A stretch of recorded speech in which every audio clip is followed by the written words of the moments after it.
Hey guys, welcome back to my next art book preview video. I just got these two through in the post and I've just finished recording the complete guide to Procreate. So we're going to move on now to Mastering Digital Drawing, Learn from the Pros. So a quick look at the front and back there. These books are both hardback and these are by 21 Draw.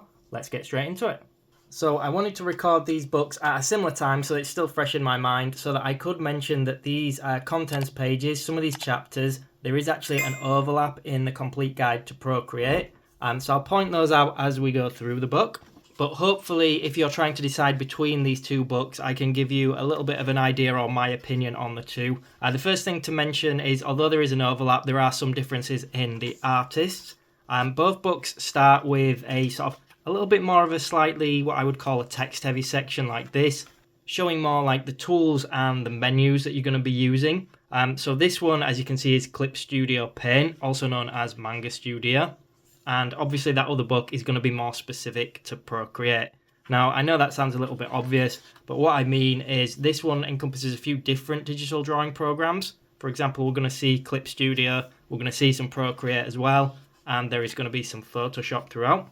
And as well as that, I would argue that most of the sort of digital drawing programs that we use are pretty similar anyway. So for me, this one's a slightly safer option unless you know for a fact that you're only using Procreate.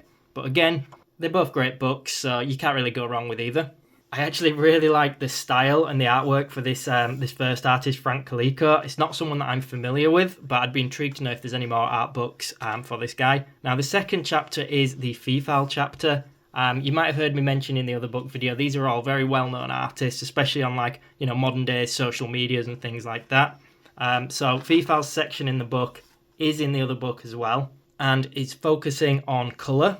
Or at least that's what the chapter's called. I think it has quite a heavy focus on digital drawing in terms of transferring your traditional art into digital and maintaining some of that, I guess you'd call it like a gritty texture, the realistic paper, traditional look. And you will notice throughout these books, by the way, each chapter seems to have a little section on colour and favourite brushes. I always say it's kind of irrelevant in some respects what brushes people use, but especially when you're first starting out with digital art, we all end up asking our favourite artists what brushes they use. Anyway, moving on to chapter 3. This is by Andrea Cofrancesco. One of my favourite artists, actually. I really like his manga drawings, hence the drawing manga characters section of this book. I really like this chapter in particular from what I've read, because it's not just focused on digital art. And what I mean by that, it is digital art because he is a digital artist. But I mean, it's not just focusing on how to use a program. He's just talking you through his process in general. And that's what I like about these books. I do wish the Andrea Cofrancesco chapter was a little bit bigger. But again, maybe I'm a little bit biased because I really like the artist. So I just want to see more content from this artist. If you are a fan of Andrea Cofrancesco, I do already have some of his art books on the channel. So definitely check those out. Again, really cool style, really inspiring. On to chapter 4 now. This is Drawing in Photoshop by Erika Wiseman. So Erika actually has a chapter in the Procreate book. I think it's the introductory chapter of how to learn and understand how to use Procreate. So this is quite similar, but it's not the same. As the title suggests, this one is specific to Photoshop. And it's a really good chapter to learn, actually. I'm very big on Photoshop. It's what I've always used. It's what I'm the most comfortable with. But again, I think personally that a lot of these skills can be transferred over to other programs. It's just certain bits that are very specific, I guess. Don't forget to check out the complete guide to Procreate, by the way. I'll put links in the description box below, just in case you are trying to decide between these two. These are both the two latest books at the time of me recording this. Again, my preference would be this book over the other one if I had to pick because of the artists involved, but there is an overlap. Chapter 5, again, this portrait one. This is specific to Procreate.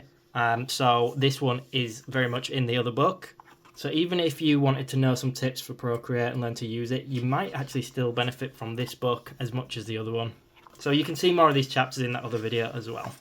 And in terms of the page count, we're looking at about 180 pages for this one. Again, this next section, the scene design in Procreate, I really like this section when I read it in the other book, but my point being this one is in the other book.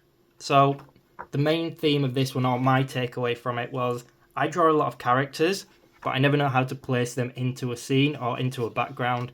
So I found this one quite useful. As well as that, I like this artist and the others in this book, how they talk about gathering reference and the sort of the process before actually starting their work.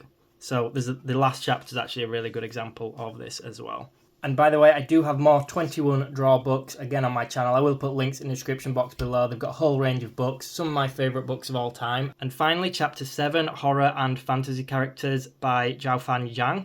I think that's how you pronounce her name. Apologies if I'm saying it wrong. I'm terrible at pronouncing names. So I wasn't actually super interested in this chapter initially because I'm not really bothered on horror designs in general. But this one I actually really like, despite it being a digital art book. I really like how much of her process she includes sort of before she starts working. So her research into, I guess, like the time period, the era, the genre, the costumes. And then again, it moves into the more digital art side of it. And this artist's workflow, their process, their colouring, and the tools that they use. I think any artist can pick up tips from these books, regardless of whether you're a beginner or quite advanced.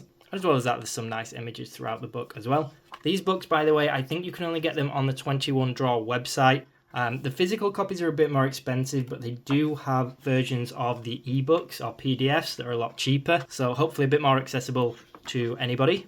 So again, I will put links to all that good stuff in the description box below. I'm going to leave it at that. We've flicked through plenty of the book. I think you've got an idea of what's involved now. I hope you guys enjoyed this video, and make sure you subscribe to the channel if you want to see more content like this. Thank you for watching.